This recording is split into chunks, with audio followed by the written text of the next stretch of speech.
Hola, buenos días. Aquí estamos en una nueva sesión de la Semana Política, a poco menos de cumplir un mes del gobierno de Sebastián Piñera. Bueno, y nos acompaña acá los amigos de la casa, Marco Moreno, decano de la Facultad de Gobierno de la Universidad Central. Bienvenido. ¿Cómo estás? Muy buenos días, Héctor.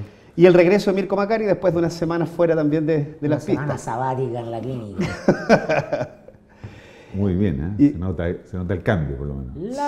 Hablando en serio, vamos a partir, yo creo que un mes, ya es casi un mes, una buena fecha para empezar a evaluar. Ya ahí se han escuchado varios nombres, hemos tenido la última semana, quizás podemos partir por ahí, hemos tenido esta... ¿La próxima semana? ¿El próximo miércoles?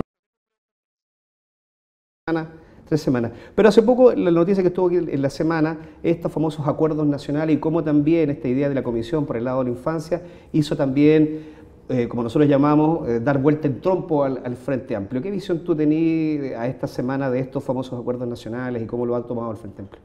Bueno, efectivamente uno puede evaluar este primer mes del gobierno, creo yo, a partir de dos parámetros. Uno es la instalación, ¿no?, respecto de cómo el gobierno logró constituir su equipo en todos los niveles. Ha tenido algunos problemas porque se ha sabido que 25, 26 seremi no han podido asumir por distintas razones. Por lo tanto, ahí ha habido una cuestión respecto de la que hay que poner atención y también la dificultad para poder sacar, digamos, a muchos funcionarios de la administración hasta el minuto, Bachelet. por ejemplo, que 26 seremi no se logran instalar es un escandalito.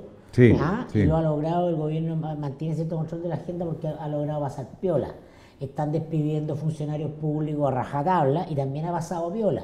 En ese sentido, tú ves que un gobierno que, tal como se ha repetido muchas veces, está haciendo todo su esfuerzo en lo comunicacional. Claro. Ese es el meollo. Claro. Y sin olvidar que están pasando la retroexcavadora silenciosa por decreto, por debajo, están modificando los acuerdos, digamos, y también, digamos, las leyes. Y por eso yo creo que el segundo elemento para evaluar el primer mes tiene que ver, como decía Mirko, con el control o el manejo de la agenda. Y efectivamente el gobierno haya apostado a una estrategia que es la estrategia de la anticipación, no, digamos, anticipar temas para posicionarlos adecuadamente en la agenda y que no se le constituyan en problemas que obstaculicen la gestión del gobierno. Por ejemplo, el tema de los 5 acuerdos nacionales que recién instalado el presidente Piñera, el mismo 11, ¿no es cierto?, hace alusión a estos 5 acuerdos y a esta convocatoria de las mesas de trabajo que van a implementar esos acuerdos. Eso tiene que ver con un diseño, ¿no? Un diseño de cómo tú encriptas, cómo instalas temas en la agenda y es lo que hace anticiparse, ¿no?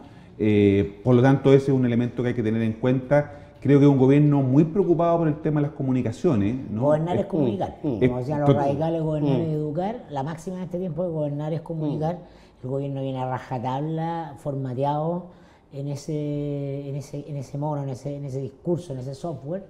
Y eso encierra un peligro también, en que vivimos en este mundo de apariencia, las cosas no son lo que son lo que parecen, es más importante lo que se dice que lo que pasa, y eso te devela que todo es apariencia, entonces lo que descansa en la mera apariencia, sin la sustancia, tarde o temprano se derrumba, y no hablo del derrumbe del gobierno, sino que te digo que por debajo la política sigue siendo una política de la serie B, una política incapaz de verdad tomar los temas del país y modificarlos. Estamos frente a una política en general, no te hablo de este gobierno, sino que de un periodo histórico, una política que no es un elemento de transformación y cambio.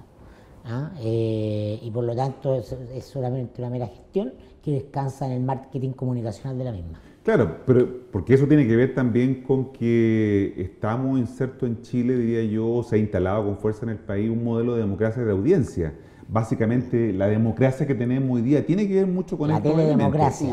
O la teledemocracia. Homo videns, como decía Giovanni Sartori. Que es uno de los que ha planteado justamente este concepto de la democracia de la audiencia, es decir, cómo de alguna manera hay un libro interesante, La telepolítica, a propósito del rol que juegan los líderes políticos en América Latina. Entonces, de alguna manera esos elementos yo creo que lo ha entendido bien el gobierno. Piñera en este sentido llega más preparado que el 2010. ¿No? Hay un diseño, puede no resultarle, pero hay un diseño. Esto que tú decías me llamó mucho la atención, el tema con el manejo de las redes sociales. Él se comunica e informa de la acción del gobierno, no a través de la forma tradicional de los medios, citar una conferencia de prensa, sino que lo hace, ¿no es cierto?, a través de las plataformas sociales, de redes sociales, para comunicar el nombramiento de los ministros, subsecretarios, seremi, jefe de servicio.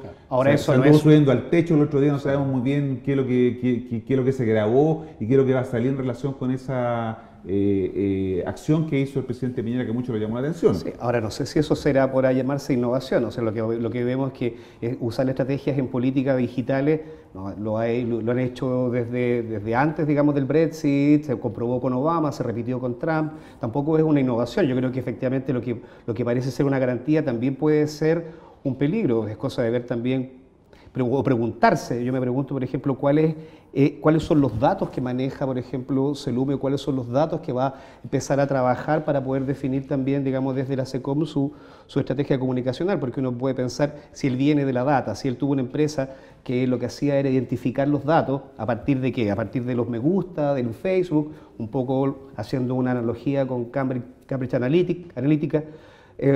Yo creo que ahí la estrategia no parece innovadora, parece que es de acuerdo a los tiempos, pero hay un germen peligroso. O sea, a ver, esa información que se maneja y los datos que se sacan, ¿para qué van? Para animar esta teleaudiencia, para darse cuenta que la gente está poniendo más me gusta en este lado, entonces como está poniendo más me gusta en este lado, yo voy a lanzar políticas que apunten a eso. Eso yo no lo encuentro para discutirlo, yo no lo encuentro peligroso, lo encuentro... pero estamos hablando que es una puesta en escena. El fenómeno de época nomás, pues claro, bueno, pero es que toda Apariencia estaba en una época light. Otro día leía una nota, no me acuerdo de quién era, de cómo se han infantilizado los ciudadanos en Occidente. Este proceso que escapa más allá de la política es la expresión de esta sociedad de audiencias. Claro. que funciona en base a discursos cortos, rápidos y culturalmente además donde se exacerba la juventud, donde los viejos quieren ser jóvenes, los que tenemos más de 40 nos ponemos zapatillas.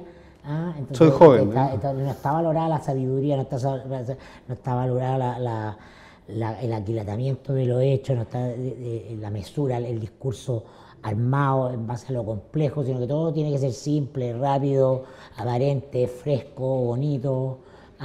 Y eso es un tipo de patología de la cultura en la que vivimos, en la que la política es solo una expresión más. Eso, porque tiene que ver también con este fenómeno de la sentimentalización en política, ¿no? Un tema que Mirko también habla mucho sobre la emoción, cómo se conectan o cómo los gobernantes hoy día, los gobiernos intentan también conectarse desde eso, que les cuesta mucho porque están formateados y son, ¿no es cierto?, de alguna manera políticos que fueron formados en una escuela de comunicación distinta a lo que hoy día parece la gente demandar, que es también este tipo de conexión, ¿no?, con los sentimientos, con las emociones. Bueno, Piñera está apostando a eso, de todas maneras. Cuando coloca, por ejemplo, el tema como la infancia, como un tema central, bueno, la gente se conecta con ese tema, ese tema la moviliza a los ciudadanos, ¿no? Ya sea porque interactúan a través de las redes sociales. No los moviliza, los conmuevo. Claro. Los conmuevo porque es parte del sentimentalismo. Ay, los pobres niños. No digo que no haya que proteger a los niños. Digo son los discursos que nadie puede oponerse. Claro, claro, exactamente. Y digo que nos hace un cuestionamiento de, oye, ¿por qué tenemos esta cantidad de infancia? No solo la infancia marginal, la que termina en el Senado, sino que la cantidad de niños que están medicados, sentados a las 8:30 en el colegio, repitiendo discursos racionales a una hora que deberían estar por su edad jugando, están sobremedicados, están sobreexigidos, están sobreestresados y nadie se hace esas preguntas porque no somos capaces de hacerlas. Entonces, en la política, por lo menos a mí, esta política es la que menos me interesa. No me empezó a gustar la política por esto. Pero Marco, y volviendo también al tema de la estrategia comunicacional y poco valorando también a los ministros, una de las estrategias que uno pudo ver, que aparte era no cometer los errores del primer gobierno, era esto, no concentrar, digamos, todo en la moneda, sino que los ministros y sus carteras, digamos, fueran también, que los problemas quedaran ahí y no llegaran todos a Piñera. Y da la sensación que en esa estrategia también es donde se empiezan a escapar algunos ministros por su lado, que es como el caso de Santelice, que digamos que él se adelanta a una decisión que se irá de gobierno, que que era atacar a través del decreto el tema, digamos, de la objeción de conciencia, pero se adelanta y provoca un malestar y Piñera lo reprime junto, digamos, creo que a otros dos ministros. ¿Cómo tú ves la situación? Digamos, no lo reprime con carabineros, no, lo llama la atención, claro, le tira la oreja. Sí, fíjate que ahí Reprende, es interesante porque uno al principio visualizaba que Piñera había elegido a sus ministros bajo una lógica de gente absolutamente cercana a él, incondicionales, digamos, muy personalista y por lo tanto ministros fundamentalmente antes que militantes de Chile Vamos, piñeristas, ¿no? Y efectivamente hay ministros en todo caso que tienen esta característica, como el caso de Santelice, como el caso del ministro Varela en educación, que tienen una lógica un poco distinta, tienen un mayor espacio, digamos, de libertad en el sentido de que se ponen proactivos, como lo decía en la nota de la Marcela Jiménez hoy día en el mostrador respecto de lo que estamos comentando, la arrancada de darros del ministro Santelice. No sé si porque tienen agenda propia, porque se la toman o porque efectivamente hay un mayor espacio para eso. Yo no creo que haya tanto espacio porque si decimos que se está controlando las comunicaciones, es raro que actúen de esta manera. La política profesional opera sobre las personas con varias características y unas que te disciplina en torno al colectivo.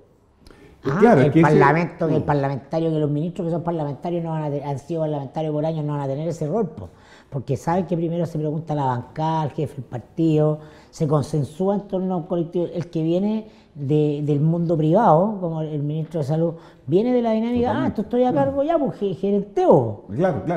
Vamos, rápido. Entonces, ese software es difícil de cambiar. Claro, predomina el individualismo que es tan propio del mundo, digamos, que no es lo público, lo no gubernamental. Me llamó la atención, por ejemplo, la designación del sector privado. El sector privado, la designación de la primera mujer a cargo de Gendarmería, ¿no? Cuando revisaba el currículum ahí, una persona fundamentalmente que viene del mundo de los recursos humanos, sin ninguna experiencia en el sector público. Es que no había nadie que quisiera asumir Gendarmería. Eso no está en ningún titular, pero la verdad es que es un tema bien interesante. Se buscó gente y nadie quería. Era como ya, al final, ¿quién dice que bueno? Claro. Es una papa caliente, tanto o más caliente que la de educación en su minuto, pero tiene menos visibilidad porque era dirección nomás.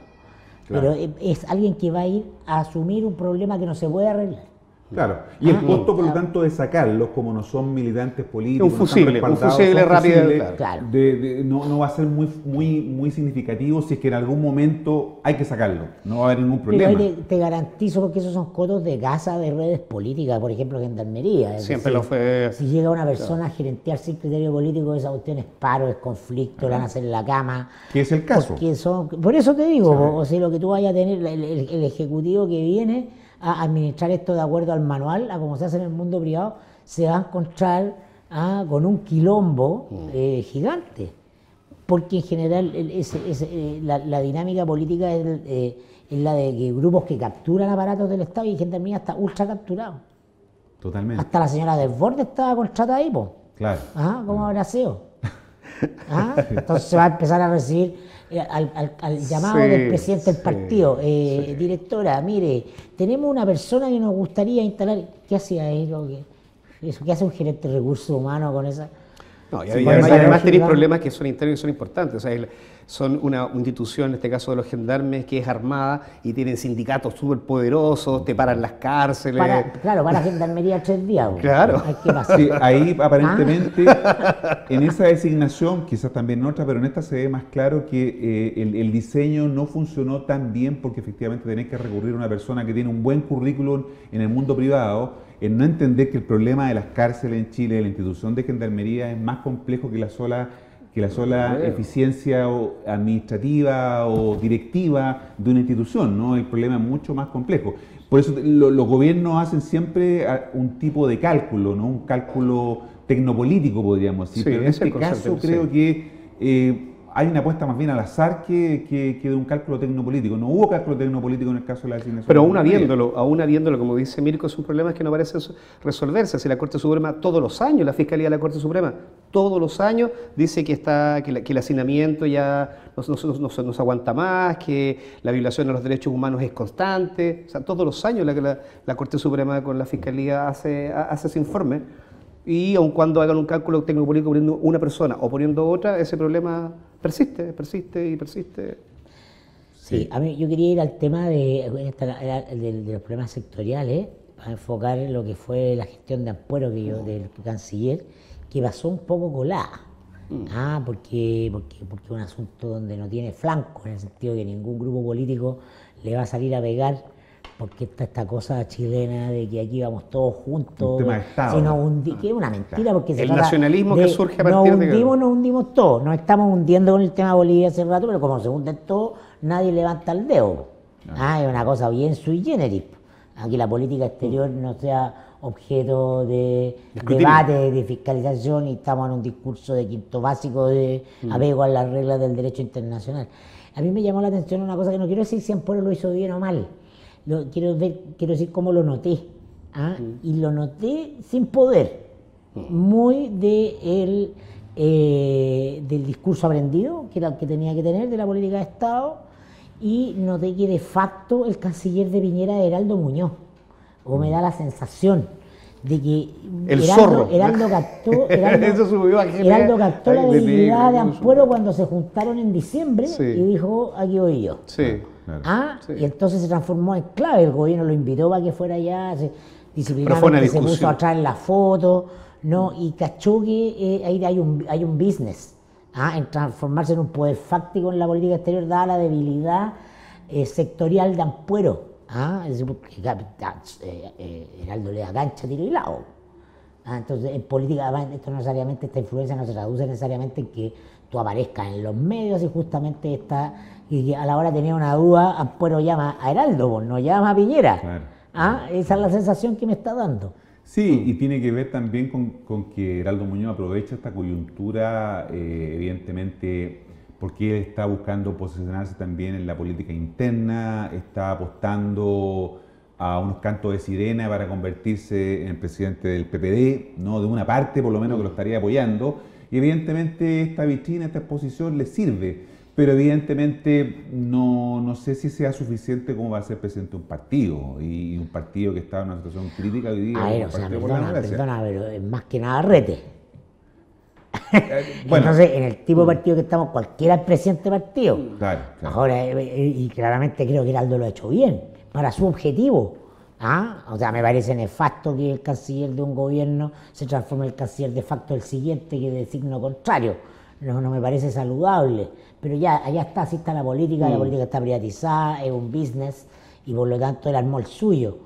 Y tiene su y él vende que en el caso de relaciones exteriores, como en defensa, la política es una política pública, digamos, que trasciende a una administración, porque es una política de Estado, y por lo tanto da lo mismo el signo político que tú tengas, porque tú vas a defender un cierto acuerdo, un cierto consenso respecto a cómo llevar adelante un sector como las relaciones exteriores, ¿no? Pero Ampuero no es un canciller de peso porque el peso se lo roba el canciller anterior, o él no tiene y efectivamente está evidenciando que no tiene, digamos, las competencias tal vez para asumir las relaciones exteriores de Chile. El tema de la Haya lo vi como marioneta, es muy poco para evaluarlo, vienen temas conflictivos en la política exterior. Y es una fantasía además este tema también de las encuestas, que está diciendo que está el mejor evaluado, con tres palabras. Es que el canciller es siempre el ministro mejor evaluado en todas las encuestas, porque la encuesta es la señora Juanita, que no tiene idea de política. Exactamente. Y no siempre ¿Pero qué está haciendo Ampuero? Y no siempre ha sido así que intelectuales, uno podría decir, este es un intelectual que asume una posición importante, porque ya Víctor Hugo Castañeda en México... No, Víctor Hugo Castañeda era un gordito que jugaba en la Chile, un equipo que anoche apenas empató. Bueno, pero Castañeda, ¿no es cierto?, un intelectual, digamos, asumió la Cancillería mexicana con bastante éxito, pero porque él conocía del tema, era un intelectual que venía, ¿no es cierto?, del mundo de las relaciones internacionales. Pero Ampuero no es un intelectual. Pero te digo, Ampuero, que podía caer de todas maneras en esa categoría amplia, no tiene una expertise que se necesita para llevar adelante la Cancillería. Alguien podría decir, bueno, pero tampoco la tenía Alfredo Moreno, que el otro también nombre que hasta por ahí... Bueno, y por eso dimos voto con Perú, bueno, y las famosas cuerdas paralelas terminamos teniendo toda la razón jurídica y perdiendo todo el mar exterior con Perú. Pero antes también con Felipe Bulnes también, cuando perdimos 14-2 en la impugnación en la Haya. Pero Bulnes era la gente, no era el canciller. O sea, en Chile no había un profesional de la política exterior salvo Heraldo. Exacto. Salvo Heraldo Muñoz. El primer gobierno de Chile fue Foxley, si tú te acuerdas, ¿no? Por mucho tiempo fue canciller, que tampoco era un experto en acuerdos comerciales. O sea, ahí empezó. Con Silva Sima, que tampoco era... Que fuera, claro, era el premio al premio al amigo que le dio él. Claro, entonces, en general, un experto en derecho administrativo, pero no un internacionalista, ¿no? Entonces, claro, ese es un elemento que puede darle legitimidad, digamos, a Heraldo Muñoz en términos de su expertise en el tema, pero de ahí a presidir un partido político yo creo que hay diferencia. Vamos a ver, yo no estoy al tanto de la interna del PP si es viable o no Heraldo Muñoz, pero interesante si llegara a ganar, porque claramente va a ser desde una dinámica distinta a la dinámica de todos contra el gobierno. Porque él tiene un negocio a ganar la presidencia del PP. Sí, no la tiene fácil también, porque allá también en La Haya se encontró con el otro, que el senador era Lagos Weber, que también es una opción, ¿no? Se dice que habrían tenido una conversación respecto de este tema, pero evidentemente la situación en que está hoy día compleja el PPD no da tampoco para mucho espacio de disputarse muchas cosas, ¿no? Y como para ir cerrando, igual faltan todavía mucho tiempo para un resultado de La Haya, pero también va a haber costos políticos si es que se ocurre lo que uno presume, que en definitiva Chile va a perder y va a dar voto fuerte, que es lo que sostienen, digamos, una amplia mayoría, digamos, respecto a lo que se ha alegado ya. Me imagino que... pero Chile ya perdió. Sí. Ya, pero prefiero que los costos políticos se los va a llevar solamente Ampuero. Nadie. Nadie. Los costos políticos en este tema no se los lleva nadie. Claro, la clase política chilena es absolutamente irresponsable. No, le va a echar la culpa a la Corte, diciendo que la Corte no falló en derecho, que eran nuestros argumentos, y falló por razones más bien emocionales, como comentábamos. Y se va a entrar al debate, que nos tenemos que retirar del Pacto de Bogotá, pero que alguien asuma el costo político, nadie. No, claro, exactamente. Bueno, habrá que remarcárselo. Bien, hemos llegado a una jornada más de la Semana Política. Gracias, Marco. Gracias, Héctor. Gracias, Mirko. Nos vemos. Chao.